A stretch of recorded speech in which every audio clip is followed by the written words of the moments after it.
Katatapos lang ng shift ni Mark, isang 28 years old na call center agent. Madalas ay madaling araw siyang umuwi mula sa trabaho dahil hindi naman kalayuan ang inuupahan niyang bahay mula sa kanyang opisina. Karaniwan na sa kanya ang maglakad pa uwi. Sa kabila ng oras ng kanyang pag-uwi, hindi siya nakakaramdam ng pangamba. Tahimik at payapa ang baryong tinitirhan niya, kaya't walang dahilan para siya ay mag-alala. Dagdag pa rito, nasanay na siya sa ganitong sistema. Ang pinakamalaking problema lang naman niya palagi ay ang kinatatakutan sa baryo nila na si Mang Dante. Isang lasinggerong siga na walang alam gawin kung hindi ang maghamon ng away at mambulahaw tuwing gabi. Madalas itong nakakasalubong ni Mark na pasuray-suray sa kalsada. Laking pasasalamat ng binata na hindi naman siya sinasaktan o tinatakot ng lalaki. Madalas pa nga ay pinupuri siya ng lalaking siga. Natutuwa ito dahil sa kanyang kasipagan at pagiging matyaga sa kanyang trabaho. Si Mark ay isang simpleng lalaki lang. Pinalaki ng kanyang lola kasama ang kanyang kapatid. Ulila na kasi sila dahil parehong namatay ang kanilang mga magulang sa isang aksidente. Pinili niyang magtrabaho sa syudad at isinama niya roon ang kanyang lola at bunsong kapatid nang naging maayos at permanente na ang kanyang trabaho. Siya ang bumubuhay sa kanila, lalo na't matanda na rin naman ang kanyang lola Celia at yun ang hinahangaan sa kanya ng siga. Hoy! Hoy, Mark! Ay ka nga dito. May pag-uusapan tayo. Bilisan mo maglakad. Napahinto si Mark sa kanyang paglalakad sa tulay ng baryo San Mariano. Mula sa madilim na lansangan ay lumitaw sa kanyang unahan ang isang taong kilalang-kilala niya. Yun ay si Mang Dante. Pasuray-suray ito sa paglalakad palapit sa kanyang kinaroroonan. May hawak pa itong isang bote ng alak. Mang Dante, kayo ho pala. Madaling araw na po ah. Bakit nandito pa po kayo sa labas? Ay, sus. Para naman ngayon mo lang ako nakita sa lansangan ng ganitong oras. Ano ho bang sa atin, Mang Dante? May sasabihin ako sa iyong importante. Pakinggan mo ako. Po? Iho, napakasipag mo talaga, ano? Kaya hanga ako sa iyo eh. Di katulad ng ibang kabataan dito, natatamad-tamad, pasagot-sagot pa sa magulang. Katulad ng mga anak ko, lumaking mga walang pangarap sa buhay. Tulad ko, walang pangarap. Kayo talaga, Mang Dante, oo. Alam mo, sayang ka, Mark eh. Mabuti pa, maghanap ka ng bagong trabaho. Bakit naman po? Hindi na ligtas ang lansangan ngayon, lalo na kapag ganitong oras. Alam mo bang may aswang na gumagala sa kabilang baryo? Oo, sa kabilang baryo lang. May nabiktima na nga daw eh. Talaga ho? Pero totoo naman po kaya ang kwento na yon? Di ba, hindi naman totoo mga aswang at gawa-gawa lang yun ng mga mahihilig gumawa ng kwento? Nako, hindi ka maniniwala. Totoo ang aswang. Nakakita na ako. Lasing ka lang ho, Mang Dante. Hindi. Makinig kang mabuti. Kaninang umaga, galing ako doon. Nakita mismo ng mga mata ko. Yung bangkay ng tao, wak-wakan dyan, at wala ng mga laman loob. Baka naman ho, may malaking atraso siya sa iba kaya ganun ang pagpatay sa kanya. Hindi kaya ng tao yon. Kahit baliw hindi gagawin yon. Isang mabangis na aswang ang may gawa nun. Naniniwala ko kasi nakita ko rin yon. Nakita ko mga palatandaan. said ang dugo sa katawan ng biktima, ni walang maski kaunting tulo sa lupa. Pagka ganun po ba aswang na kagad ang may gawa? Bahala ka kung ayaw mong maniwala. Ako binabalaan lang naman kita. Ang alam ko ho kasi, base sa mga napapanood ko sa YouTube, ang mga aswang madalas sa probinsya mo lang matatagpuan. Pero lungsod po to Imposibleng may aswang, Mandante. Maniwala ka, Mark. Hindi imposible na makarating dito yon. Lalo na tahimik ang baryo natin at madali lang puntahan. Mandante, mag-iingat na lang po ako siguro. Hindi ko pa po kasi pwedeng isakripisyo ang trabaho ko bilang isang call center agent Dito ko po kinukuha ang panggastos ko sa pag-aaral ng kapatid ko. Oo nga, naroon na tayo. Paano naman kung isang gabi may mangyari sa'yo? Paano na ang kapatid mo? Kung ako sa'yo, maghanap ka na ng ibang trabaho. Yung hindi pang gabi tulad nito. Nako, sinasabi ko sa'yo, may nakausap nga ako doon na kinumpirma na may aswang talaga sa barangay nila. Aba, nakita daw niya mismo yung aswang. Harap-harapan. Talaga po? Ano po nangyari? Ganito, isang gabi daw, naglalakad daw sa pauwi mula sa inuman. Habang naglalakad siya, may nakasunod sa kanya. Paglingon niya, abay may aso. Akala niya ordinaryong aso lang yon. Pero nung nakalapit na daw siya, anak ng ibang-iba, mapupula daw ang mga mata nito at tila nagbabaga pa. Tapos, abay akalain mong nagpalit daw ng anyo at naging isang nakakatakot na halimaw. Aba, mabuti po at buhay pa po yung nagkwento sa inyo. Nakatakbo daw ang damotres Mabuti na lang kamo at laging may balisong sandala. Nasaksak niya daw ang aswang at nakatakas siya. Kung totoo po ang sinasabi nyo, bakit pa kayo paghala-gala sa gabi? Di po ba kayo natatakot doon sa aswang na yon? Hoy, Mark, para sabihin ko sa'yo, wala akong kinatatakutan. Pero ikaw, bata ka pa. Mag-iingat ka. At kung kinakailangan, dapat palagi kang may baong-bawang o asin. Mabuti na rin yung may dala kang pamproteksyon. O sige na, umuwi ka na, iho. Mag-iingat ka palagi. Sige ho. Maraming salamat po sa paalala. Pero hindi po talaga ako naniniwala sa mga ganyan Mabuti pa po umuwi na rin po kayo. Baka mapano po kayo dito. Hindi po ba nag-aalala ang pamilya niyo sa inyo? Sus! Huwag mo silang alalahanin.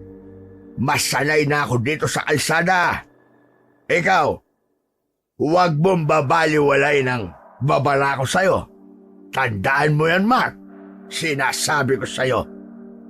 Opo. Pero sigurado po ba kayong magpapaiwan kayo dito?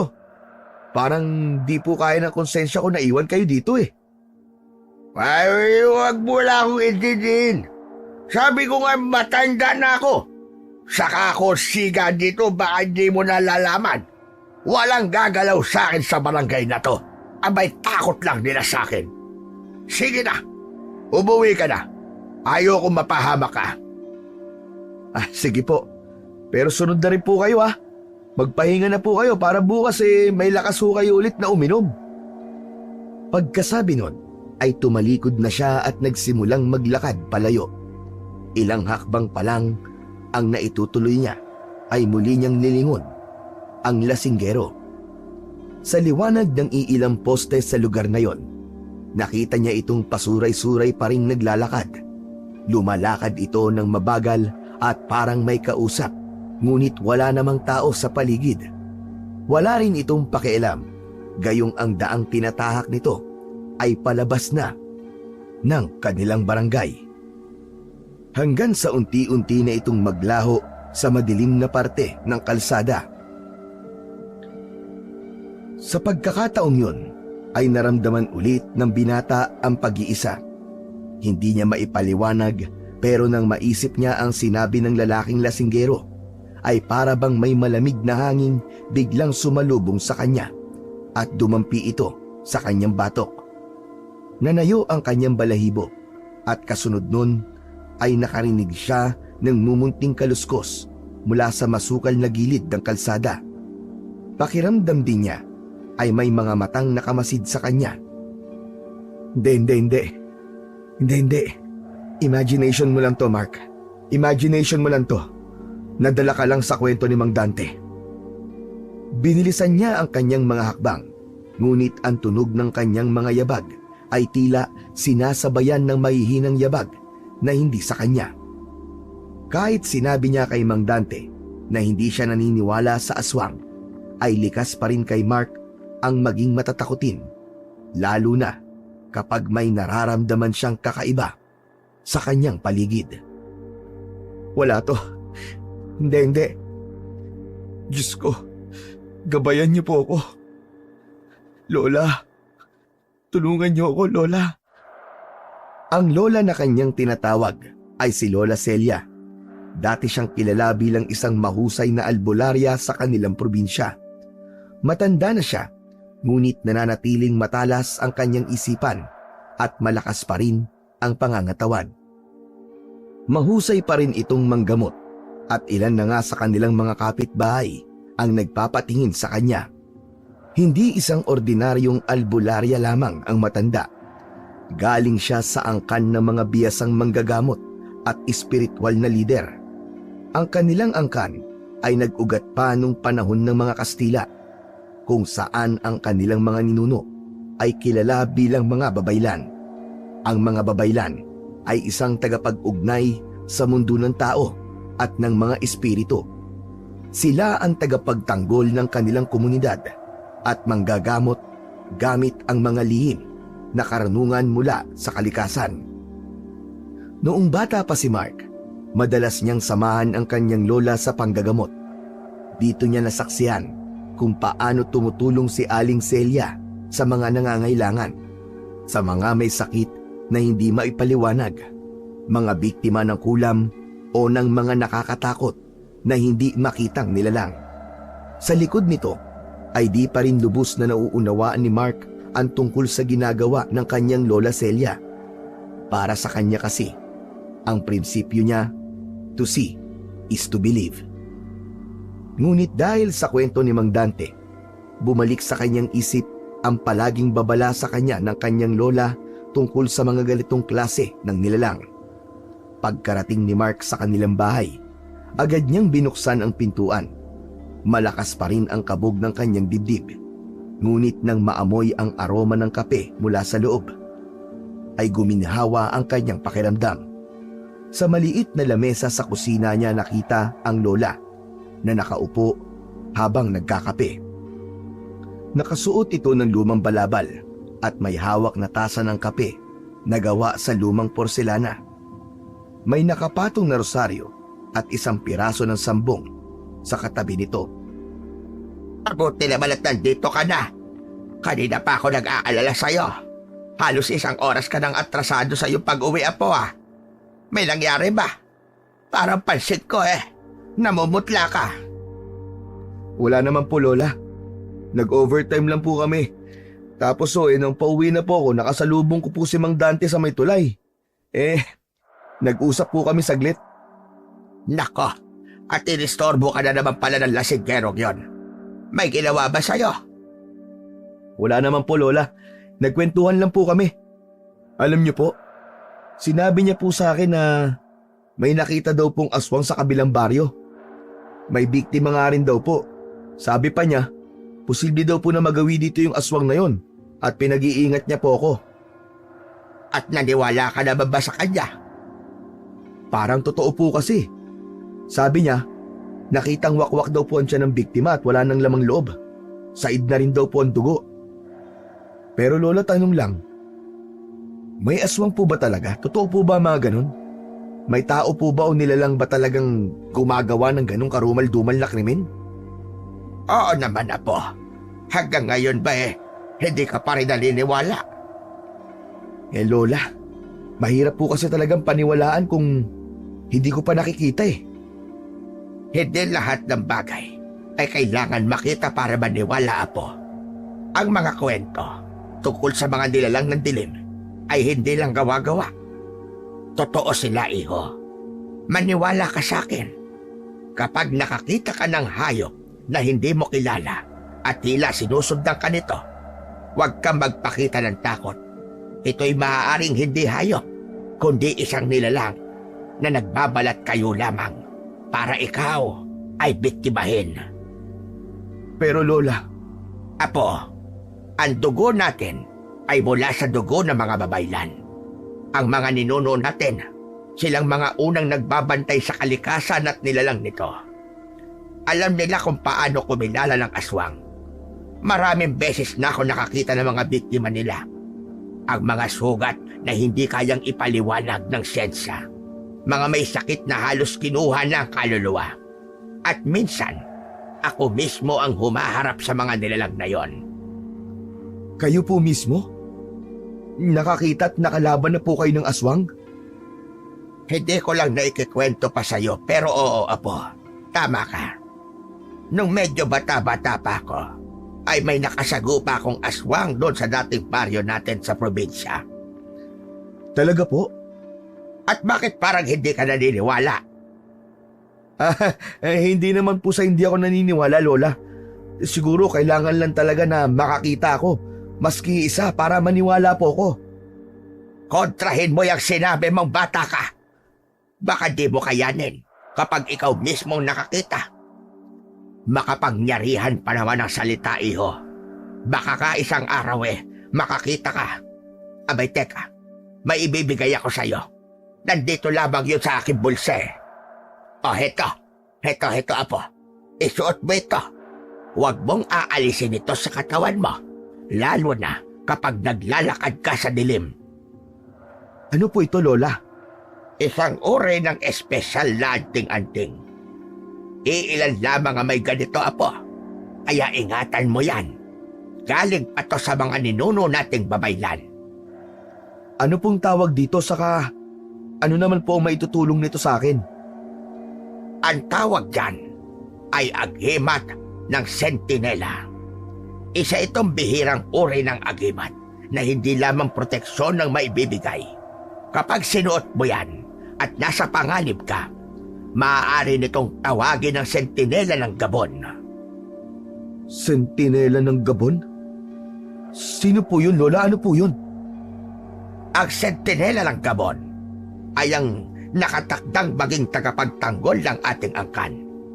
Isa siyang espesyal na nilalang at inialay ng ating mga ninuno ang kanilang katapatan. Kaya tayo nagkaroon ng tagapagtanggol laban sa masasama. Ngayong ibinibigay ko na ito sa'yo, pakiusap lamang, Apo. Ingatan mo to at huwag mong gagamitin sa masama. Ang sentinela ng Gabon ay isang espiritu na tagapagbantay o tagapagtanggol. Isa siyang makapangyarihang nilalang na itinalaga upang proteksyonan ang angkan ni na Aling Celia at sa mga susunod pang henerasyon laban sa mga masasamang nilalang tulad ng aswang, barang, mangkukulam, maligno at iba pa. Ang nilalang na ito ay maaaring isang engkanto o elemento.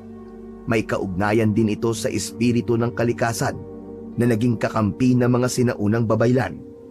Ang mga engkanto na ito ay nagboluntaryong maging bantay at tagapagtanggol bilang kapalit ng kanilang alyansa. Meron ding tinatawag na bantay espiritual. Isa itong espiritual na mandirigma o tagapangalaga na may natatanging kakayahan upang labanan ang kasamaan. Maaaring ito ay nilikha o isinumpa ng mga ninuno ng pamilya upang magsilbi bilang protektor. Isa pang uri ng sentinela ay ang misteryosong nilalang. Maaari itong magpanggap na tao o isang hayop at nagpapakita lamang sa tao kapag sa oras ng pangangailangan. Madalas, hindi siya nakikita ng karaniwang tao maliban sa tagapagdala ng agimat. Nagpapakita rin siya sa kalaban kung kinakailangan upang magampanan ang kanyang tungkulin. Pero iho, may isa pa pala akong paalala sa'yo. Kapag pala nagagamit ang kapangyarihan ng sentinela, maaari kang manghina o mapagod kagad. Hindi lang sa pisikal na lakas, kundi maging sa espiritual. Seryoso po ba talaga to, Lola? Ako na po ang gagawin yung tagapangalaga ng agimat na to. Hindi ho ba masyado akong bata para tanggapin po ang ganitong kabigat na responsibilidad? Ikaw na nga, iho. At huwag mong tatanggihan, iho. Dahil nararamdaman ko na kailangan mong kapangyarihan nito sa mga susunod pang araw. Ayoko mapahamak ka, apo.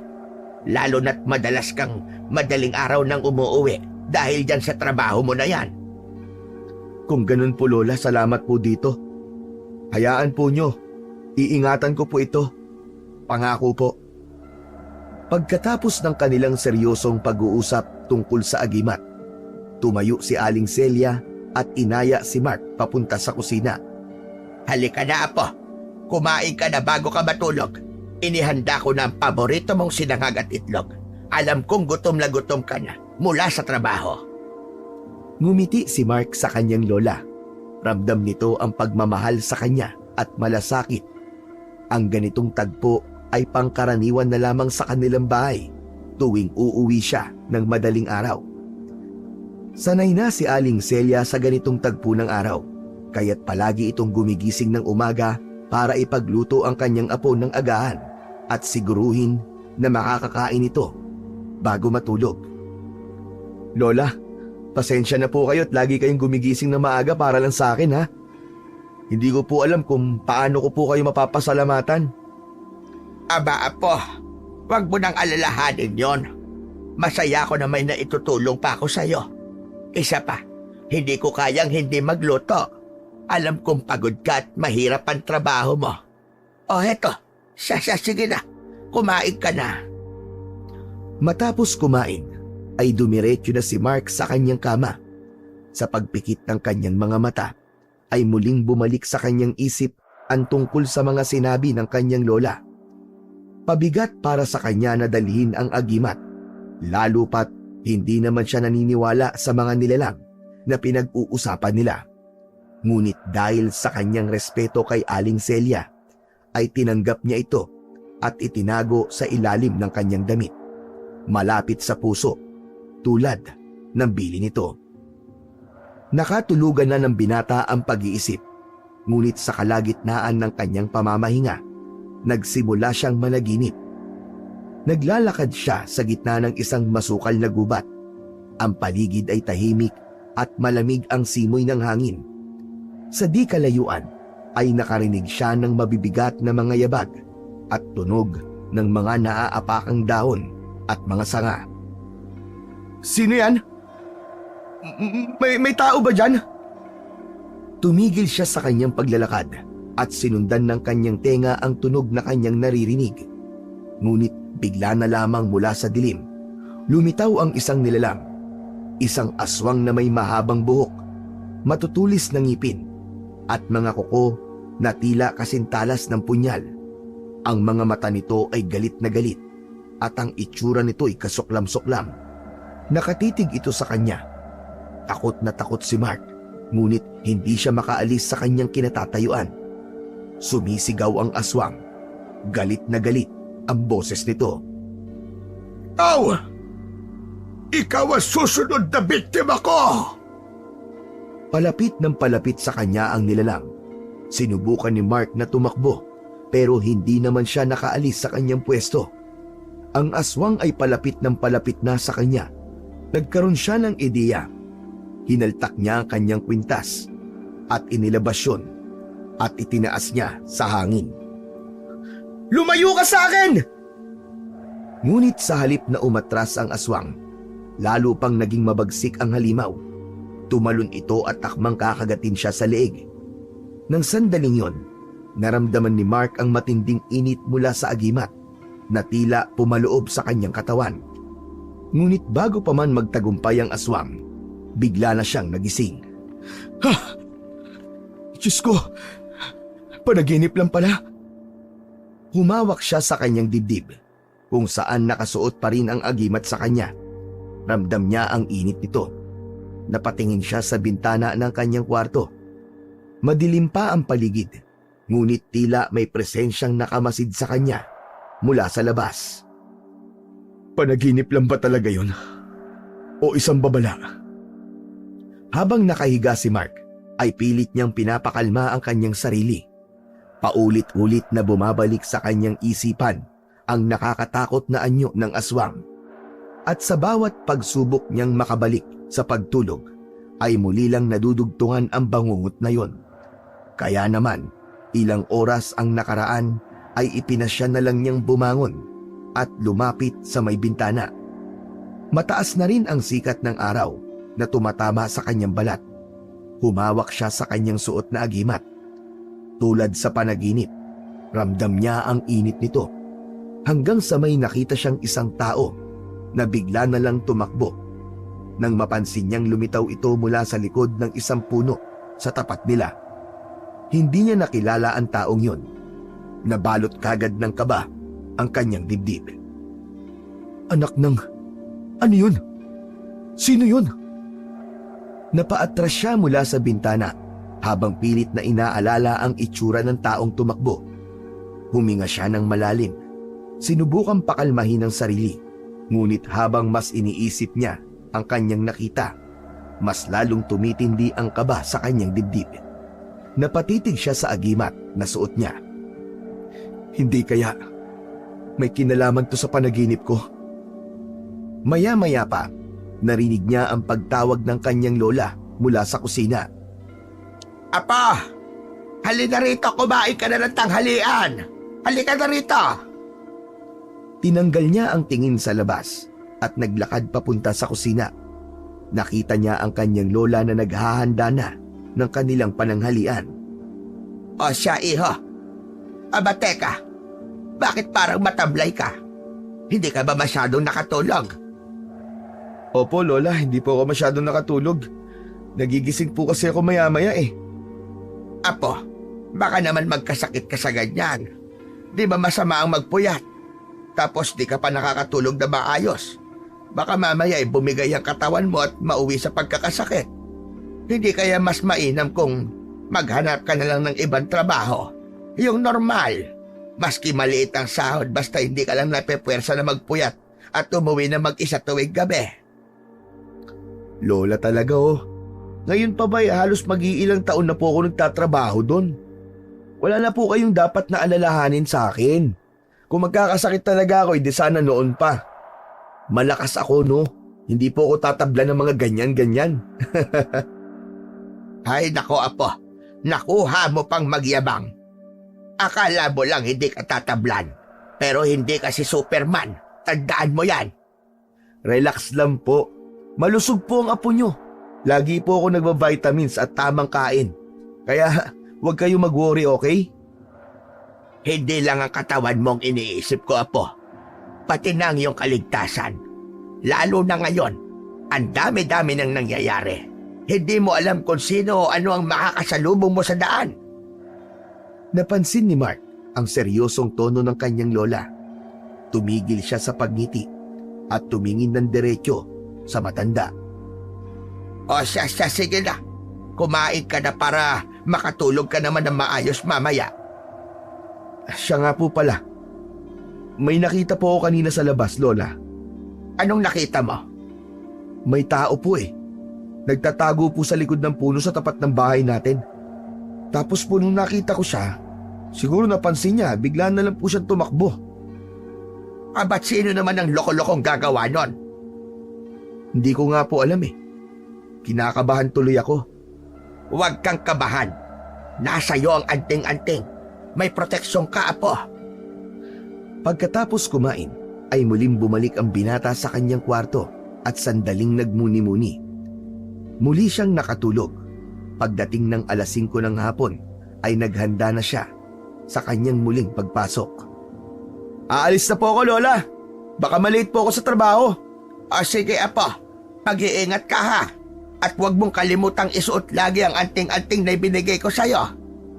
Opo, Lola. Matapos ang araw na yon, ay hindi akalain ni Mark na magsisimula na ang mga kababalaghang mararanasan niya. Muli, sa kanyang pag-uwi, ay dadaan na naman siya sa tulay. Ngunit sa pagkakataong yon, ay parang may mali. May kakaiba. Bago pa siya tumapak, ay napansin na niya ang isang asong kulay puti na tila nakaabang sa kanya sa gitna ng tulay. Nang makita siya ng aso, ay agad itong tumayo at tumingin sa kanya. Tumigil siya sa kanyang paglalakad at tumitig din sa aso. Isang malamig na hangin ang agad na dumaan at biglang nagtayuan ang balahibo niya. Hindi, Mark, hindi. Aso lang yan. Ano ka ba naman, Mark? Aso nga lang yan. Dahan-dahan siyang humakbang at papalakas ng papalakas ang kanyang kaba. Hindi, Mark, hindi. Wala kang dapat na ikatakot. Wala kang dapat na ikatakot, Mark. Diretso lang. Bulong niya sa sarili at pilit na pinapalakas ang kanyang loob. Pero bago pa siya nakalapit, biglang tumahol ang aso. Napahinto si Mark at parang napako siya sa kanyang kinatatayuan. Tumahimik ang aso. Pakiramdam ni Mark ay parang may ibig sabihin sa kanya ang aso. Sa tuwing susubukan kasi niyang humakbang, ay bigla na lang itong tatahol at aangil hanggang sa bigla siyang nakarinig ng ungol na parang nanggagaling sa hukay. Hindi niya maipaliwanag kung bakit, pero may kakaibang lakas na tila umaakit sa kanya papalapit. Habang nakatingin siya sa aso, bigla itong umatras, ngunit hindi inalis ang mga mata sa kanya. Napakabilis na mga sumunod na nangyari. Ang puting aso ay bigla na lang tumakbo patungo sa ilalim ng tulay. Tinanaw ito ni Mark, pero hindi niya na nakita. Bagkus ay narinig niya na mas malinaw ang mga tunog na naririnig niya. Boses yun ng isang umiiyak na babae at humihingi ng tulong. Hindi nakapagdesisyon ang binata kung susundan ba niya ang aso o aalis na lang. Ngunit isang bagay ang sigurado, may kakaiba sa tulay ng gabing yon. Sa huli ay nagdesisyon ang binata na umuwi na lang pagkatapos na tumahimik ang paligid. Pagdating ni Mark sa bahay nila, hindi mawala sa isip niya ang nangyari sa tulay. Hindi niya maipaliwanag kung bakit, pero parang may pumipilit sa kanya na bumalik doon. Hanggang sa paghiga niya sa kama, naririnig pa rin niya sa kanyang isip ang boses ng babaeng humihingi ng tulong. Nakaramdam siya ng bigat sa kanyang dibdib na para bang may hindi siya natupad na tungkulin. Hanggang sa nagising siya dahil sa mga maingay na tao sa labas ng kanilang inuupahang bahay. Nagkakagulo ang mga yon at nagtatakbuhan. Bumangon si Mark at sinilip ang mga tao sa bintana. Nakita niya ang kanyang lola sa kanilang bakuran. Lola, ano po bang nangyayari? Bakit parang nagkakagulo po mga tao? Pupunta sila sa tulay, apo. Sa tulay? Bakit? Anong meron po? Nako, iho. May natagpuan daw bangkay ng isang babae sa ilalim ng tulay. Biglang natulala si Mark sa sinabi ng kanyang lola. Bumilis ang tibok ng kanyang puso habang bumabalik sa isipan niya ang mga nangyari kaninang madaling araw. Ang puting aso at ang boses ng babaeng humihingi ng tulong. Kilala po ba kung sino yung babae? Hindi pa, apo. Pero sabi nila, mukhang dayo daw. Halika, sumama ka at tignan natin. Bagamat nag-aalangan, sumama si Mark sa kanyang lola patungo sa tulay. Nang makarating sila doon, napakaraming tao ang nakapaligid sa lugar. Nang makalapit sila, nakita ni Mark ang bangkay ng isang babae na nakahiga sa isang stretcher. Balot ng puting kumot, ngunit ang isang bahagi ng muka hanggang sa balikat nito ay nakalantad. Maputla at may bakas ng tila kagat sa kanyang leeg. Nanlamig si Mark sa kanyang nakita. Pakiramdam kasi niya ay may naging pananagutan siya sa nangyari sa babae. Narinig niya mula sa mga nag-uusap na tao na pinaghihinalaan nilang isang mabangis na hayop ang pumatay sa babae dahil umano naging kalunos-lunos ang sinapit ng biktima. Ayon sa mga ito, Ang bangkay ay nakadilat ng malaki, tila nakakita ng isang bagay na nakakatakot bago mamatay. Ang leeg nito ay may marka ng kagat na parang mula sa isang hayop na may mahahabang pangil. Ang mga kamay niya ay tila nakaunat, parang pilit na nanlaban bago nawalan ng lakas. Ang mga kuko sa kaliwang kamay ay bahagyang may pula, indikasyon na maaaring humawak siya sa lupa para kumapit sa kanyang buhay. Wakwak din ang kanyang dibdib pababa sa kanyang tiyan. Wala na itong lamang loob. Ang sabi pa ng iba ay wala raw silang nakitang bakas ng dugo sa biktima. Malinis ang hiwa, parang sinipsip ang dugo o nilinis muna bago iwan sa ilalim ng tulay. Kung gano'n ang itsura ng biktima, nasisiguro kong aswang ang pumatay sa kanya. Lola, hinaan niyo po ang boses niyo at baka may makarinig po sa inyo. Aba, bakit mo ako pinipigilan? Ano bang masama sa sinabi ko? Magdudulot po ng mas grabing gulo yan, Lola. Hayaan niyo na lang po ang iba na magbigay ng kanilang mga opinyon. Huwag na po tayong makisali dyan. Apo, alam mo bang mas makakatulong kung may magsasabi ng totoo? Hindi natin dapat binabaliwala ang ganitong bagay. Lola, hindi naman po sa binabaliwala natin. Pero isipin niyo po, paano po kung makarating sa ibang tao na kayo pa ang nagkalat ng bali-balita tungkol sa aswang na yan? Baka magalit pa ang pamilya ng biktima o mga tao dito. Kung aswang nga ang may gawa, dapat malaman ng lahat para makapaghanda sila. Hindi ito biro, Apo. Ang mga ganitong nilalang ay mapanganib at hindi sila tumitigil hanggat hindi sila napupuksa. Naiintindihan ko po kayo, Lola. Pero hindi po rin tayo makakatulong kung tayo mismo magpapakalat ng takot. Alam niyo naman ang mga tao rito, madali silang maniwala at maghinala. Baka ang ending nito, Lola, may ibang mapagbintangan na wala namang kasalanan. May punto ka rin, Apo, sa iyong sinabi. Pero paano kung totoo nga may aswang sa lugar natin? Paano kung may sunod pang biktima? Kaya nga kailangan may gumawa na ng aksyon. Anong aksyon, Lola? Hayaan natin ang mga pulis na mag-imbestiga. Huwag na ho tayong makialam.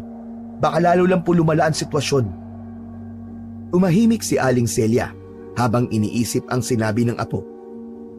Alam niyang may katwiran si Mark, pero mahirap para sa kanya na itikom ang bibig. Apo, kung totoo ngang aswang ito, hindi ito matatapos dito. Sigurado akong babalik pa siya. Tapos, paano kung ikaw ang... Wala hong mangyayari sa aking masama, Lola. Maniwala po kayo.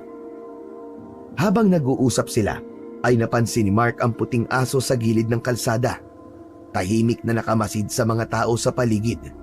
Nang magtagpo ang kanilang mga mata, ay bigla itong tumahol. Lola! Lola! Yung aso! Yung aso na nakita ko kaninang pauwi ako. Anong aso, Apo? Hindi na nakapagpigil si Mark. Tangka niyang lalapitan ng aso pero tumakbo ito. Sinundan siya ng binata. Saan ka pupunta, Apo? Narinig niya ang pagtawag sa kanya ng matanda pero hindi siya huminto. Habang tumatakbo ang binata, pakiramdam niya ay mas lumalayo pa ang aso. Pumasok ito sa isang bakanting lupa malapit sa tulay. Isa itong inabandonang tambakan ng mga basura. May malaking puno doon ng akasya at doon tumigil ang aso. Dahan-dahan itong umupo habang nakatingin sa kanya. Ano ba talagang gusto mo? Ako ba? Sino ka? Ngunit wala namang naging reaksyon ng aso hanggang sa may narinig siyang mga kaluskos mula sa likod. Napalingon si Mark at nakita ang kanyang lola na sumunod. Mark, ano ba ginagawa mo dito, Apo? Private property ang lugar na ito. Delikado rito. Baka makasuhan tayo ng trespassing. Bakit po kayo sumunod, Lola? Ano pong ginagawa niyo dito? At bakit ako ang tatanungin mo? Dabuho kaya sinundan lang kita dito. Bakit nga po kasi kayo sumunod? Anong gusto mo? Hayaan na lang kita mag-isa dito, ganun ba? Trespassing ka, Apo. Halika na at baka mamaya ay mapahamak pa tayo sa ginagawa mong ito. Sino ba kasi ang hinahabol mo? At bakit bigla ka nalang tumakbo dito? Sinundan ko lang po yung puting aso eh. Puting aso? Abay, nasan? Nang lingunin ni Mark ang aso sa kinauupuan nito, ay wala na to doon. Inilibot niya ang kanyang paningin sa paligid, pero ni anino ng aso ay hindi na niya nakita. Naglakad siya papalapit sa lugar kung saan huling nakaupo ang aso, ngunit wala siyang nakitang bakas nito. Tila naglaho na lamang ito nang walang iniwang senyales. Saan napunta yung aso na yon? Hay nako, pabihira ka, bata ka. Mas kinikilibutan ako sa iyo kaysa doon sa patay sa tulay eh. Halika lang at makapagluto na lamang sa bahay. Baka mamaya umuwi na yung kapatid mo galing sa eskwelahan. Halika na. Sandali lang po, Lola. Tignan mo, may mga nakalagay po dito sa hukay. Bakit? Ano ba nakita mo dyan? Hindi ko po alam kung ano to eh. Sinipat na mabuti ni Mark ang mababaw na butas na yon. Lumapit na din ang matanda at nang parehas na nilang nakikita yon, ay nagpalitan sila kagad ng tingin. Sa tabi ng punong akasya, natuklasan ni na Mark at Lola Celia ang isang mababaw na hukay. Sa loob nito, nakakalat ang mga piraso ng tela. Ang ilan ay bahagyang nasunog, habang ang iba ay buo pa, ngunit may mga kakaibang pulang marka. Sa gitna ng mga ito ay may mga baryang tila sinauna. Bawat isa'y may ukit na hindi pamilyar kay Mark. Ito ay parang alay o gamit sa isang ritual. Ang paligid ng hukay ay may mga bakas ng nasunog na kahoy at natirang sunog na pulang tela. Diyos ko, ang palatagdaang ito. Bakit, Lola? Ano po ba yan? Ibig sabihin nito ay may isang nilalang na naglalagay ng tanda sa lugar na ito. Para bang isang palatandaan na teritoryo na niya ang ating barangay. Anong nilalang naman po yun, Lola? Sa amoy pa lang ng hangin, batid kong isang aswang ang may gawa nito. Ano pong ibig niyong sabihin? Nais ng aswang na to na gawing teritoryo ang lugar na to? Hindi lang basta teritoryo iyo. Maaaring dito na rin siya mamugad at mambibiktima. Ano pong gagawin natin, Lola? Kailangan nating wasakin ang tanda na ito. Pero hindi ito simple. May mga bagay na dapat gawin para siguraduhin na hindi tayo gagantihan ng masamang nilalang na may gawa nito.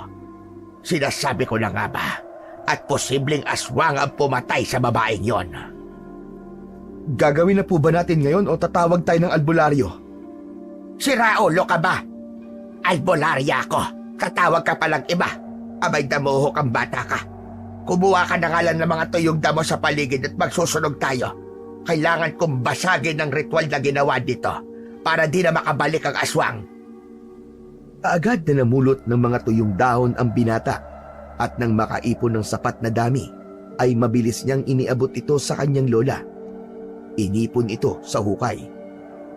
Nagsimulang magdasal ang matanda. Nang matapos ay kinuha nito ang posporo sa kanyang bulsa at sinindihan ang mga tuyong dahon. Pero hindi na ituloy yun dahil biglang sumulpot ang lasinggerong si Mang Dante. Hoy! Hoy kayo! Ano ginagawa nyo rito, ha? Nakita ko kayo. Parang may dinadasalan kayo dyan. Ano yan, ha? Nangungulam kayo, no? Mang Dante, hindi po kami nangungulam. Ano yung ginagawa nyo dyan? Nakita ko, nagdadasal ang lola mo. Abet, tumitirik pa ang mata.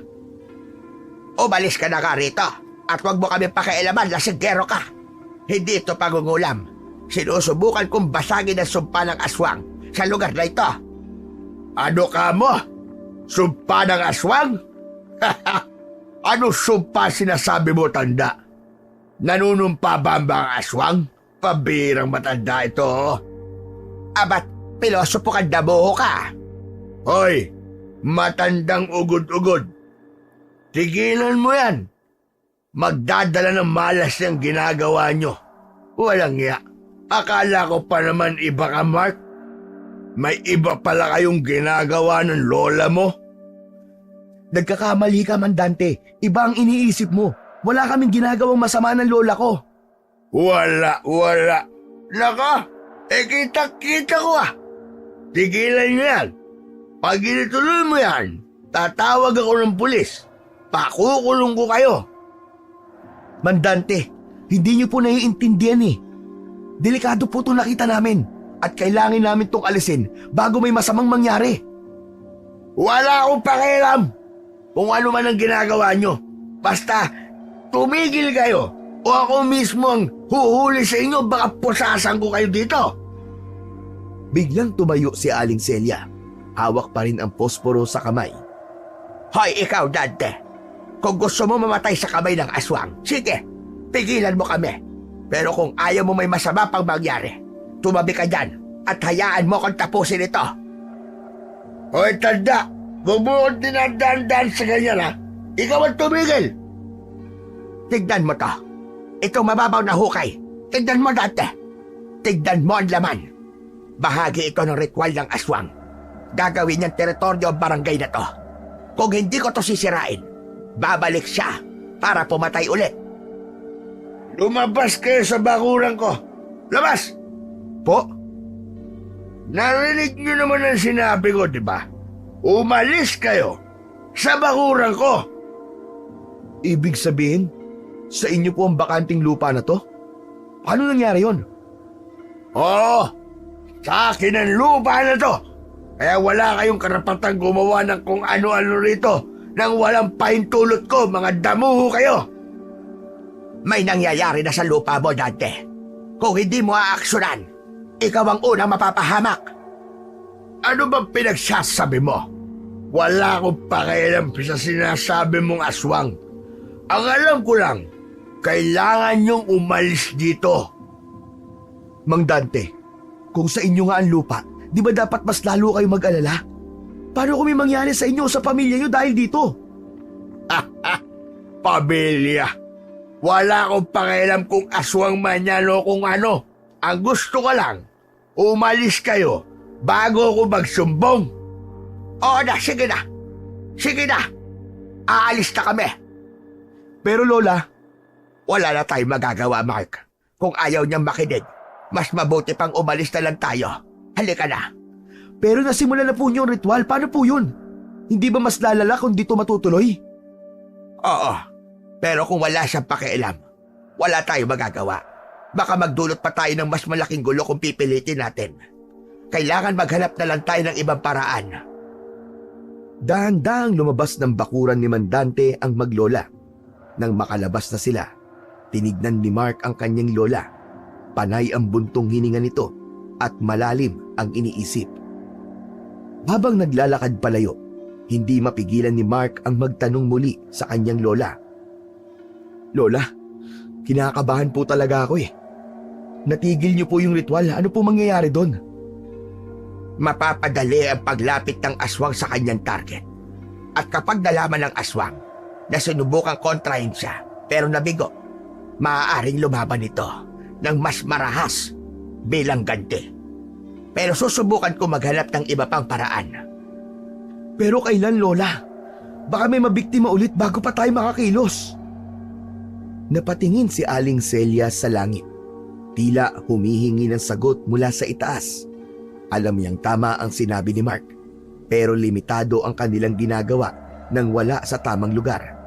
Sa isip niya, mas mabuting umisip ng mas maayos na plano kesa magpadalos-dalos.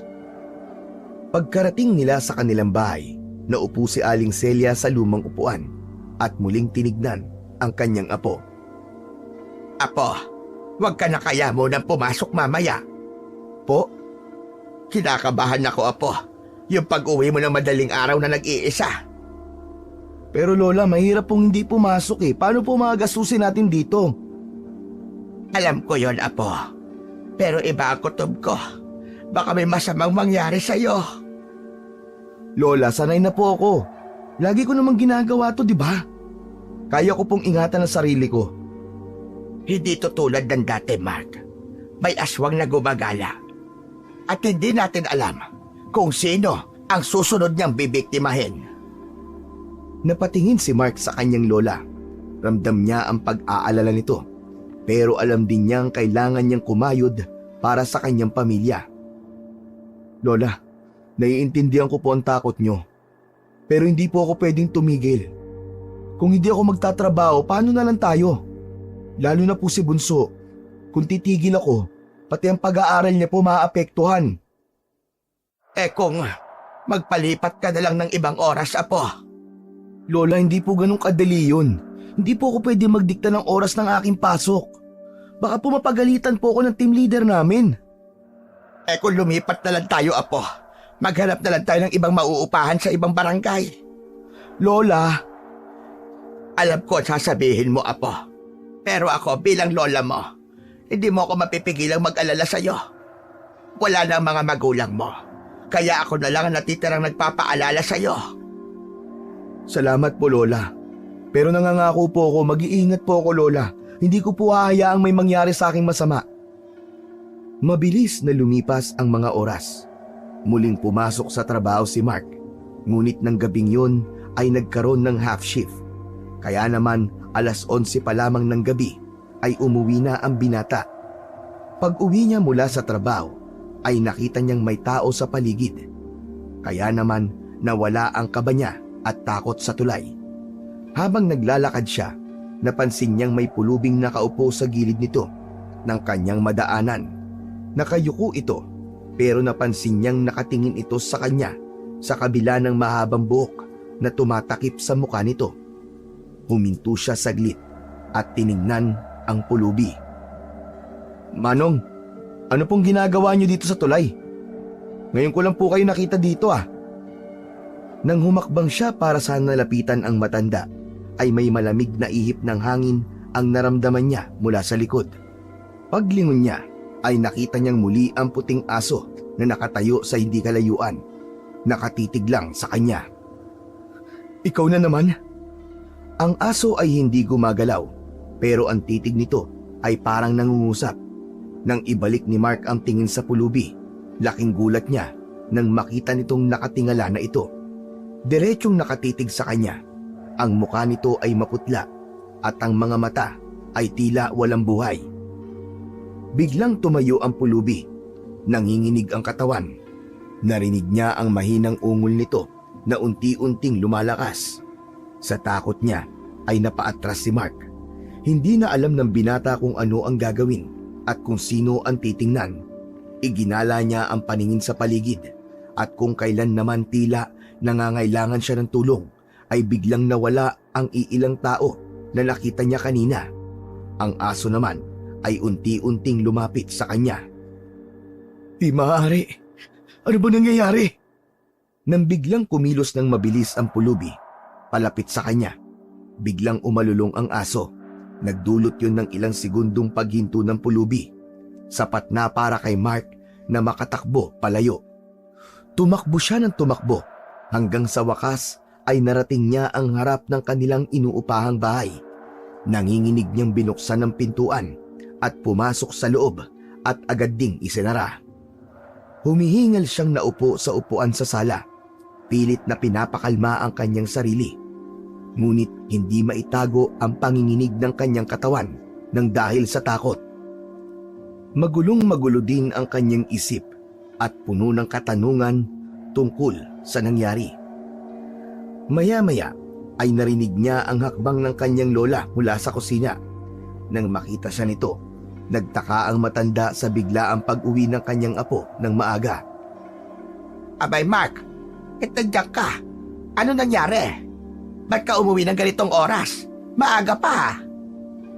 Wala po lola. Nagkaroon lang po kasi ng half shift kaya umuwi po kami na maaga. Kaya ka. Pero bakit ganyan ang itsura mo? Namumutla ka. Ayos ka lang ba? Ayos lang po ako lola. Ano nangyari? Magsabi ka ka sa akin. Wala nga po lola. Siguro napagod lang po ako sa trabaho. Pilit na itinago ni Mark ang kanyang takot dahil ayaw niyang mag-alala ang kanyang lola. Pero si Aling Celia ay hindi naniniwala sa sagot ng binata. Sa tono pa lang kasi ng pananalita niya at sa ikinikilos niya ay alam na ng matanda na may hindi tamang nangyayari. Mark, kung may problema ka iho, mag-usap tayo. Hindi mo kayang itago yan sa akin. Alam ko kapag nagsisinungaling ka. Wala po talaga, Lola. Pagod lang po talaga ako. Sige na po. Papasok na po ako sa kwarto ko para makapagpahinga po ako ng maaga. Tinitigan ng matalim ni Aling Celia ang kanyang apo dahil hindi ito kumbinsido sa sagot ng binata. Ngunit sa kabila nito ay hindi niya na pinilit pang magsalita si Mark. Sinabi nitong hahayaan niya na itong makapagpahinga. Tumayo na si Mark at nagmamadaling pumasok sa kanyang kwarto. Pagkapasok niya sa kwarto, agad niyang isinara ang pinto at tinanggal ang sapatos.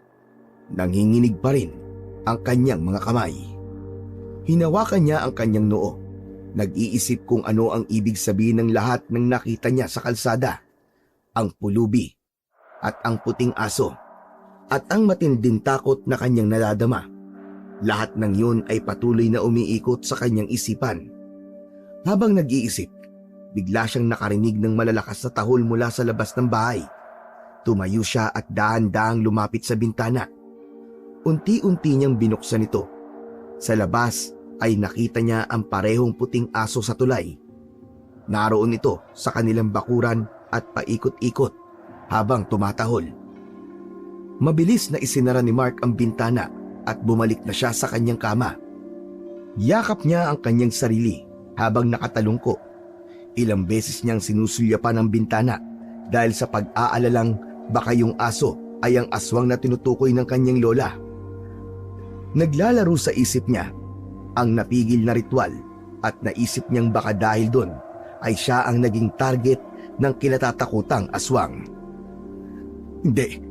Hindi Mark, hindi totoo ang aswang. Huwag kang maniniwala hanggat hindi mo nakikita sa sarili mong mata. Walang aswang, Mark, walang aswang. Dahil kung meron, maaapektuhan nito ang pagpasok mo sa trabaho. At hindi mo hahayaang mangyari yon. Para sa lola mo, para sa kapatid mo. Kinabukasan, nagising si Mark ng mas maaga.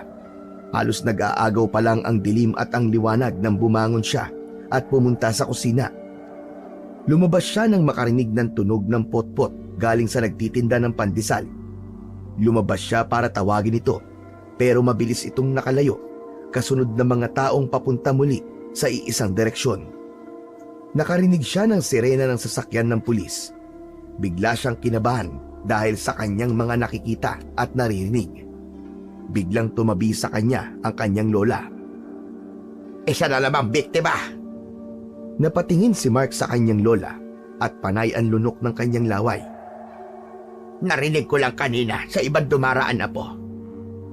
Sabi nila, wakwak daw ang katawan. Sinabi ko na, Mark, hindi dito titigil ang pananalanta ng aswang na yon. Kailan po kaya ito matatapos, Lola? Hindi ko rin alam, Mark. Wala na akong maisip na iba pang paraan. Yun lang pala talaga ang pagkakataon natin. Yung mapawalang bisa natin ng ritual ng aswang. Pero hindi nga na ituloy dahil sa Dante na yon. Teka, hindi kaya siya ang aswang? Kaya ayaw niyang ipagalaw yung hukay na yon ay dahil siya ang gumawa nun? Imposible naman po si Mandante yun, Lola. Ilang beses ko na po siya nakakasalubong nun sa kalsada o maski sa tulay. Pero hindi naman niya ako inaano. Mabait nga po sa akin si Mandante. Talagang ayaw lang niya siguro na may nakakapasok sa lote niya. Kaya siya nagalit ng araw na yun. Pero kasi apo, bukod sa'yo, siya lang naman ang madalas na gumagala sa labas tuwing gabi.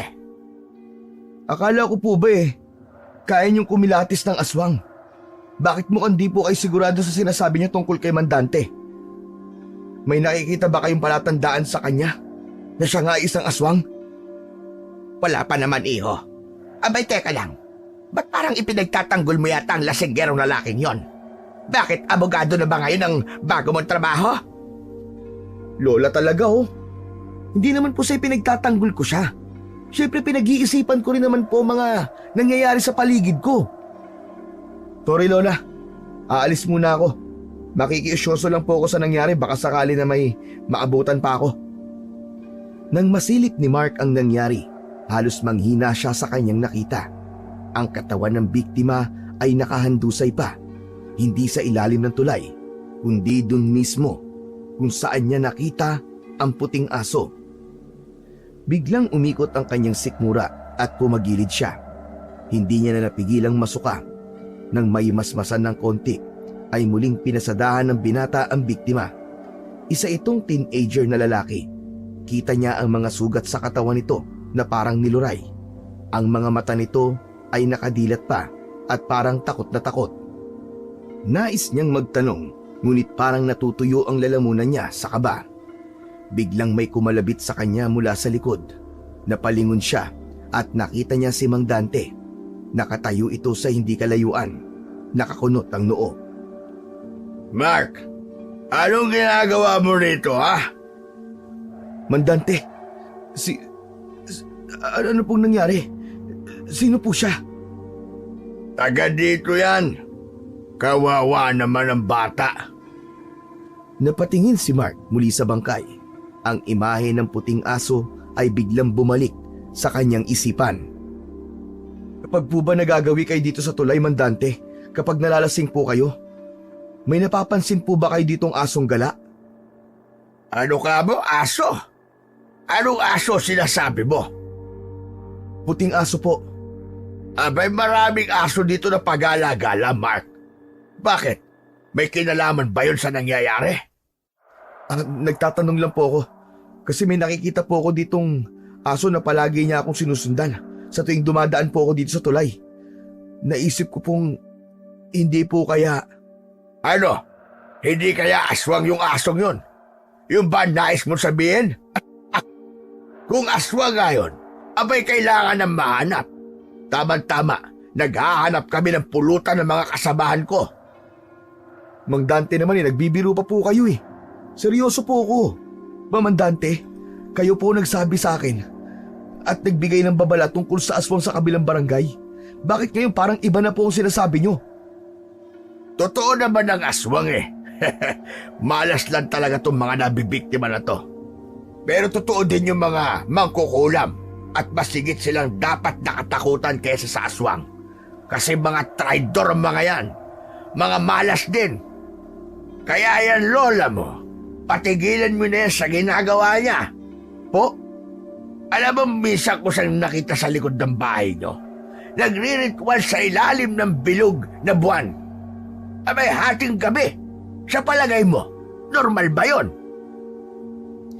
Mang Dante, hindi po masamang tao ang lola ko. Huwag niyo po siyang huhusgan base lang sa nakita niyong ginagawa niya sa hating gabi. Normal lang po yung kay lola, lalo na po kapag pinagdadalisay niya ang mga anting-anting niya. Sos, madiwala. Yung nakita ko na ginagawa niyo sa bakuran ko, alam ko at sigurado kung masama yon. Hoy, Mark, sayang, ang ganda pa naman ang tingin ko sa'yo. Pero may lahi pala kayong tagapaghatid ng kamalasan. Mabuti pa ay lumayas na kayo dito. Hindi namin kayo kailangan. Ano? At bakit naman kami aalis? Wala naman kami ginagawang masama dito ah. Wala raw. Anong tawag mo doon sa ginagawa ng lola mo dyan sa lote ko? Ha? Para yun sa kabutihan ng lahat na tinanggihan mo at pilit na pinapatigil.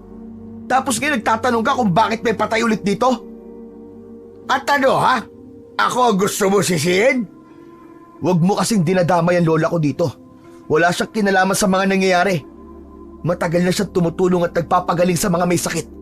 Kung may iniisip kang masama, walang basihan yan. Bakit parang alam mo na walang kinalaman ng lola mo sa lahat na to? May alam ka ba na hindi sinasabi sa akin? Ha? Magsalita ka, Mark. Kung hindi may papaliwanag to sa akin, magsusumbong talaga ako sa barangay. Tignan lang natin kung hanggang kailan kayo mananatili na nakatira dito.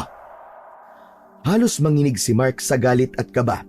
Ayaw niyang patulan si Mang Dante, pero hindi niya maiwasan ang magduda sa motibo ng lalaki.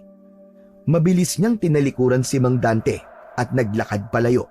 Mas mabilis kaysa sa karaniwan. Ayaw niyang patagalin ang usapan, lalo na't tila walang patutunguhan to. Pag-uwi ni Mark, sinalubong siya ng kanyang lola na halatang nag-aalala. Apo, ano na naman ang nangyari?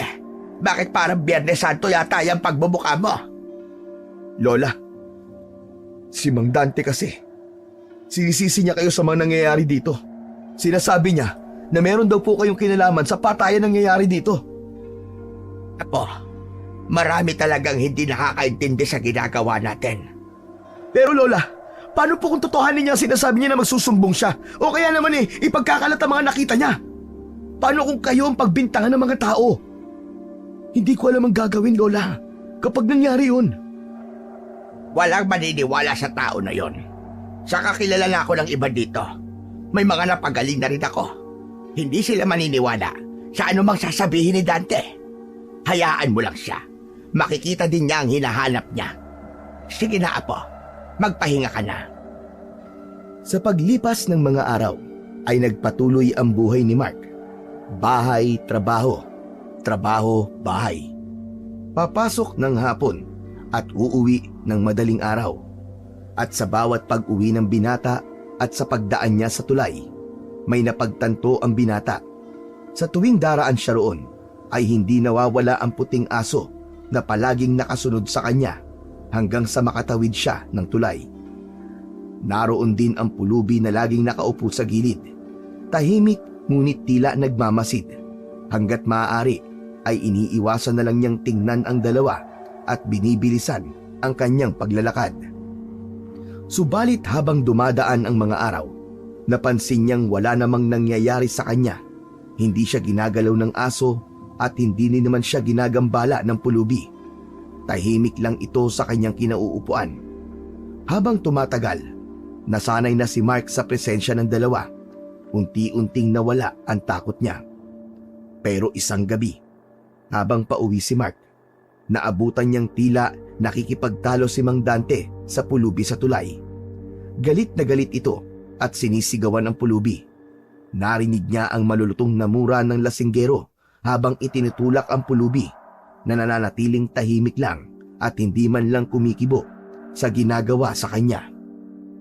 Napahinto si Mark at nag-isip kung dapat ba siyang lumapit at umawat. Subalit nanaig ang takot sa kanya. Ayaw niyang madamay sa gulo, lalo na't kilala niya si Mang Dante na mainitin ang ulo.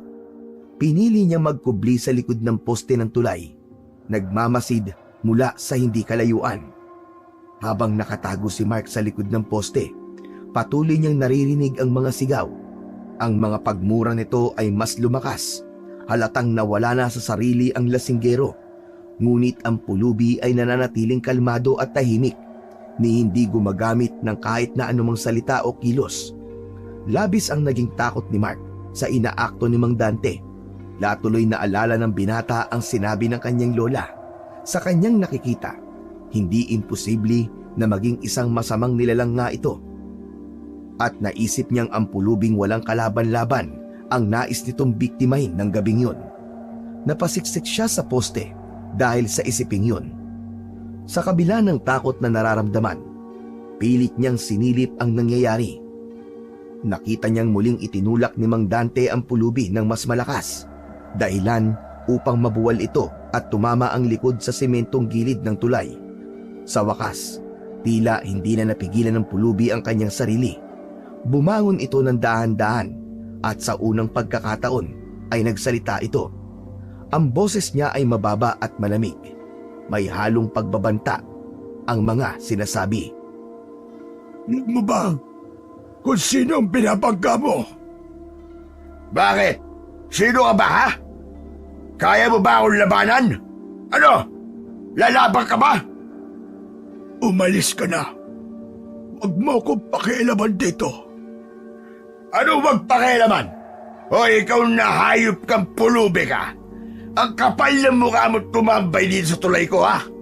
Ang lugar na ito, hindi para sa katulad mo. Aalis ka ba o itatapo kita sa ilog? Nailing si Mark sa kanyang narinig. Alam na alam niya ang litanyang yun ni Mang Dante. Napagtanto niya na talagang mahilig lang palang magyabang ang lalaki. Ang lupang nakitaan nila ng marka ng aswang, marahil ay hindi rin tunay na pag-aari niya.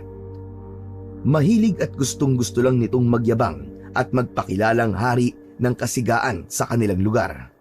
Ang pulubi ay nananatiling nakatayo at hindi gumagalaw. Malamig ang mga mata nitong nakatitig lang kay Mang Dante. Walang nagmamay-ari sa tulay na ito. Hindi ito sa'yo. Sa akin o hindi, wala akong pakialam. Hindi ka bagay dito. Ang baho-baho mo. Umalis ka na. Sige na, alis na. Baho lang pala ang problema mo eh. Di ba dapat ang pinakikialaman mo yung sarili mong kaluluwa? Umaalingasaw ang baho at budhi mo. Lalong nag-init si Mang Dante dahil sa sinabi ng pulubi. Nanlaki ang kanyang mga mata at sinipa ang lata ng pulubi na nagkalat ang laman nito sa kalsada. Mukha mo sumagot sa akin ha. Umalis ka na. Huli na itong babala ko. Hindi mo lugar to. Umayas ka na. Kung hindi, baka mapatay kita dito. Tumigil ka na. Ikaw ang umalis dito. Hindi ikaw ang punteriya ko. Ngunit hindi nakinig si Mang Dante. Muli nitong itinulak ang pulubi habang patuloy niyang pinagmamasdan ang nangyayari. May kung anong napansin si Mark sa kanyang tabi. Paglingon niya, nakita niya ang puting asong nakaupo. Tahimik na pinanonood ang alitan sa pagitan ni Mang Dante at ng pulubi. Parang nag-aabang ng susunod na mangyayari. At sino ang punteriya mo dito? Sabihin mo nga sa akin. Sa tanong na yon ay dahan-dahang bumaling ang tingin ng pulubi sa direksyon kung nasan nakatago si Mark.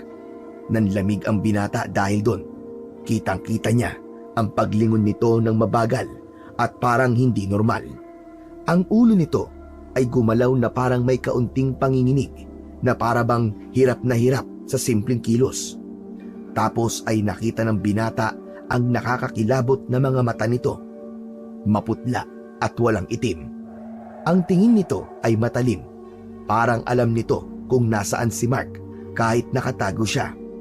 Ang mukha ng pulubi ay may kakaibang ngiti sa kanyang labi. Samantala, narinig niyang lumikha ng ingay ang puting aso sa kanyang tabi. Napalingon siya dito. Ngunit sa pagkakataong yon, hindi na ito mukhang isang ordinaryong hayop lang. May nagbago sa anyo nito. Ang balahibo nito na dating makintab at malinis ay naging magulo at parang nakadapa. Parang nabasa ng tubig. Ang nguso nito ay bahagyang nakabuka at ang malaking ngipin ay nakalitaw. Matutulis ang mga pangil at tila handang manakmal. Ang mga mata nito ay hindi rin normal. Nagliliwanag ito na parang isang mapulang liwanag. Parang may apoy sa loob. Parang nagbabaga. Habang tinititigan ito ni Mark, pakiramdam niya ay puno ito ng galit at pagkapuot. Ang tahimik na ungol nito ay unti-unting lumalakas. Parang nagbibigay ng isang babala. Ang buntot nito ay hindi kumikilos. Nakabagsak lang ngunit ang buong katawan ay tila puno ng tensyon at handang sumalakay anumang oras. Biglang bumalik sa isip ni Mark ang sinabi ni Mang Dante tungkol sa aswang sa kabilang barangay. Ayon dito, ang nilalang ay nag-aanyong aso. Habang tinititigan niya ang puting aso sa tabi niya, hindi maiwasang magdikit ang mga piraso ng palaisipan sa utak ni Mark. Nagpapalit-palit ang tingin niya sa tatlong nilalang na kasama niya sa tulay. Anak ng teteng oh! Isa ba sa kanila? Samantala, si Mang Dante ay patuloy sa pagmumura at paninigaw sa pulubi. Hindi man lang alintana ang kakaibang nangyayari. Napansin niya ring kakaibaan lakas na pinapakita ng lasinggero. Nagsimula na siyang magduda. Ang tatlong nilalang sa paligid niya, ang puting aso, ang pulubi at si Mang Dante. Lahat sila ay may kakaibang presensya ng gabing yun. Hindi na siya makagalaw sa kanyang pinagtataguan ng dahil sa takot. Pakiramdam niya ay napapalibutan na siya ng hindi maipaliwanag na puwersa na masama at mapanganib. Muling napatingin ang binata kina Mang Dante at muli itong nagsisisigaw at binanatan ang pulubi. Pinagsisipa niya ito at pinagsusuntok ng walang habas na siya namang ikinalugmok ng pulubi sa lupa. Tama na! Pinalaan na kita! Ngunit ang tulad mo, kailangan turuan ng leksyon. Ang tulay na ito ay hindi mo teritoryo. Ako ang hari sa lugar na ito. Ano mang gusto ko ay magagawa ko. Bakit? Anong gagawin mo sa akin, ha? Gaganti ka? Umalis ka na. Huwag mo kong pilitin na ipakita ang tunay kong anyo. Muling sinipa ni Mang Dante ang pulubi ng malakas, dahilan para mapaigik ito. Ngunit sa halip na muling bumagsak, ang pulubi ay tumayo ng marahan na para bang wala itong nararamdaman sakit. Naging kapansin-pansin ang paglaki ng katawan nito at ang anino nito ay nagmistulang may kakaibang hugis sa ilalim ng liwanag ng buwan. Nagmistulang may mga pakpak at buntot. Naglilitawan ang mga litid na parang pumuputok sa ilalim ng kanyang mga balat. Ang mga damit nito ay napunit sa ilang bahagi at ang balat ay nagkulay abo. Ang dati nitong payat na muka ay lalong numipis at nagkaroon ng matutulis na pisngi at panga.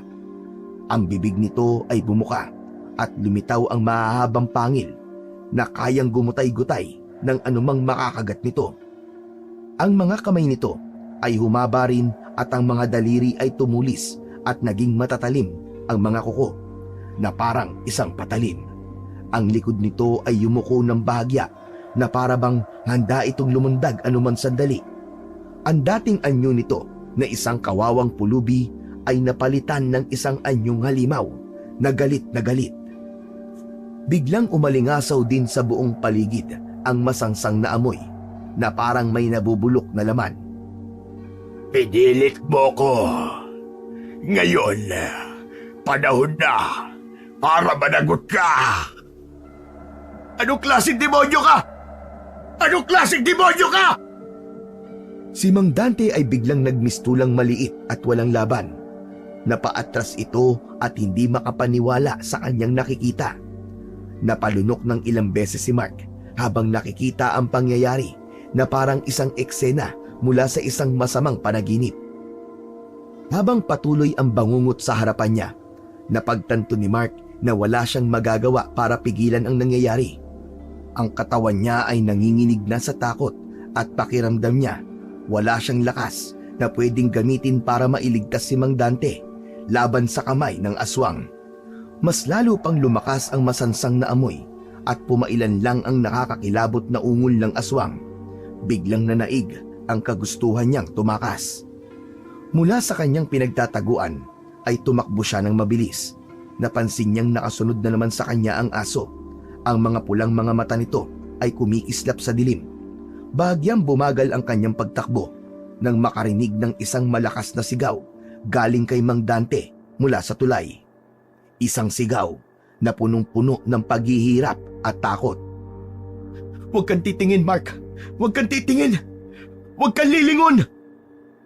Hindi niya alam kung ano ang nangyari doon. Ngunit isa lang ang sigurado niya. Kailangang makalayo siya sa lugar na yon sa lalong madaling panahon. Nang sa wakas ay nakita na niya ang pamilyar na daan pauwi sa kanilang bahay. Mas lalo pa niyang binilisan ang pagtakbo at yung aso hindi pa rin siya nilulubayan. Tumigil lang ito nang tuluyan na siyang makapasok sa kanilang bahay. Dumiretso siya sa kanyang silid at hindi man lang pinansin ang kanyang lola na naabutan niyang naghahanda ng kanyang almusal. Ilang beses siyang kinatok nito sa kanyang kwarto pero hindi niya ito sinasagot at hindi siya lumabas para kumain. Nahirapan siyang matulog hanggang sa tuluyan ng sumikat ang araw. Sa umagang yon, hindi na napigilan pa ni Mark na mapaiyak at mapahagulgol nang marinig niya ang ingay ng mga nagkakagulong tao sa labas. Alam niya kung saan papunta ang mga yon. Walang iba kundi kung saan pinatay si Mang Dante, sa tulay. Apo, buksan mo ang pinto, Apo! Alam ko gising ka na. Narinig kitang umiiyak. Anong nangyari? Tumayo siya at pinagbuksan ng kanyang lola. Nakita niya rin ang kapatid na nasa tabi nito. Parehas na nakatitig sa kanya. Abat namamaga at namumula mga mata mo, Apo? Hindi ka ba nakatulog? Bakit ka umiiyak?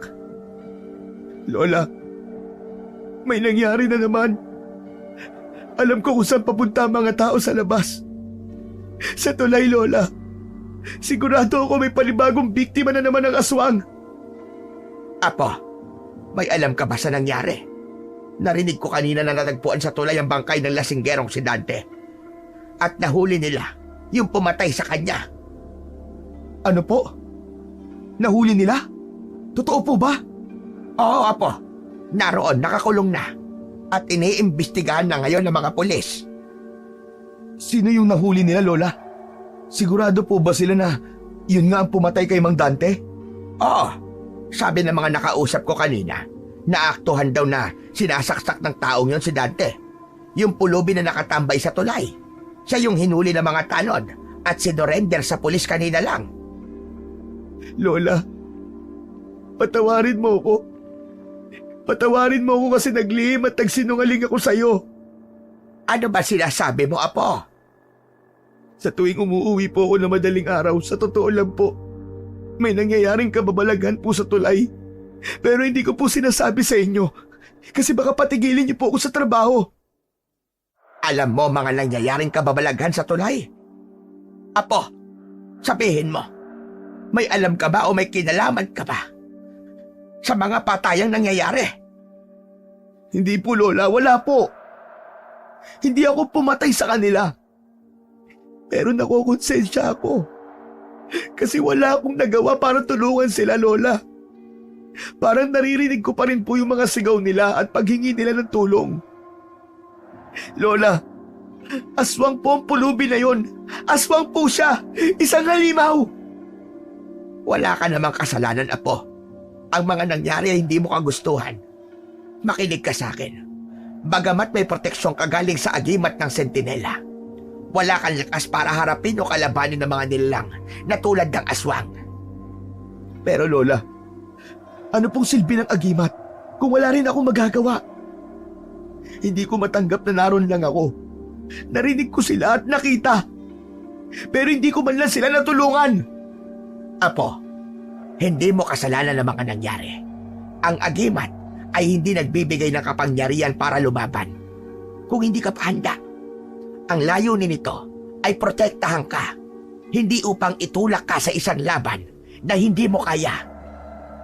Pero Lola, si Mang Dante, yung aso, may asong lagi nakabuntot sa akin, Lola. Mula na magpakita sa akin ang aso na yon, palagi nang may nangyayaring masama. Ano ka mo? Aso? Anong aso ang sinasabi mo?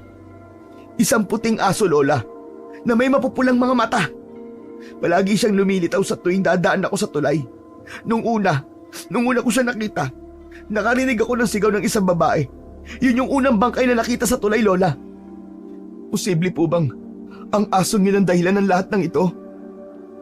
Mukhang naiintindihan ko na ngayon na po. Halika, makinig ka sa sasabihin ko. Ang asong yon ay hindi lang basta aso. Hindi rin siya aswang tulad ng pagkakaintindi mo. Siya ang ipinadalang gabay at proteksyon mo. Ang espiritong ipinadala ng ating mga ninuno upang proteksyonan ang susunod na tagapagmana ng galing at lakas ng ating lahi at sa tagapagbana ng tungkulin ng ating angkan. Ano pong ibig niyo sabihin, Lola? Ano pong tungkulin? Katulad ng ginagawa ko, ang tumulong sa kapwa sa pamamagitan ng panggagamot, hindi lang ng pisikal na karamdaman, kundi pati ng espiritual at emosyonal. Yung aswang iyo, ikaw talaga ang puntirya nun. Ano po? Ako ang puntirya niya? Bakit ako? Siya lang ang tanging makakasagot niyan. Kung talagang gusto mong malaman, puntahan mo siya sa istasyon ng pulis. Kung ganun pupunta po ako doon. Marami akong tanong na gusto kong masagot niya. Pagdating niya sa istasyon, nakita niya ang pulubi na nakakulong sa isang maliit na selda. Tahimik ito, nakaupo sa sulok at tila walang pakialam sa paligid. Nagpaalam siya sa pulis kung maaari niyang makausap ang sospek. Pumayag naman ng pulis. Nilapitan ni Mark ang selda.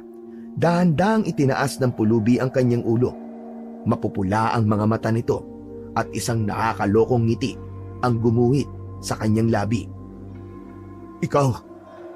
Ikaw nga ang pumatay kay Mang Dante. Oh, ako nga ang pumatay sa kanya. Pero siya ang may kasalanan at hindi ako. Pinilit niya akong gawin yon. Hindi naman talaga siya ang tunay kong pakay. Simula pa lang na mapadpad ako sa lugar niyo. Ikaw na ang target ko. Pero may dahilan kung bakit hindi kita magalaw-galaw. Ano? Anong dahilan? May isang lalaking... Hindi. Isang higante yon na palaging nasa tabi mo. Laging nakabantay sa'yo. Hindi kita malapitan dahil ang presensya niya ay sumusunog sa akin, lalo na kapag napapalapit ako sa'yo. Higante? Pero aso lang yun at saka... Siya ang iyong tagabantay. Alam ko na nung una pa lang kitang nakita. Di ka ordinaryong tao lang. Kailangan kitang patayin bago ka pa maging banta sa mga katulad ko. Pero yung bantay mo, hindi ko siya kayang tapatan. Ayon sa paningin ng aswang, ang sentinela ay isang nakakatakot na nilalang, isang higanting lalaki na nagtataglay ng kakaibang lakas. Marami itong peklat sa katawan, mga sugat at marka ng digmaan na nagpapatunay na dati itong isang mandirigma. Sa leeg ng sentinela ay may nakasabit na maraming agimat na may iba't ibang hugis at laki, mga yari sa ginto, pilak at buto. Bawat agimat ay kumakatawan sa iba't ibang proteksyon at kapangyarihan. Ang mga mata ng sentinela ay may nakakasilaw na puti.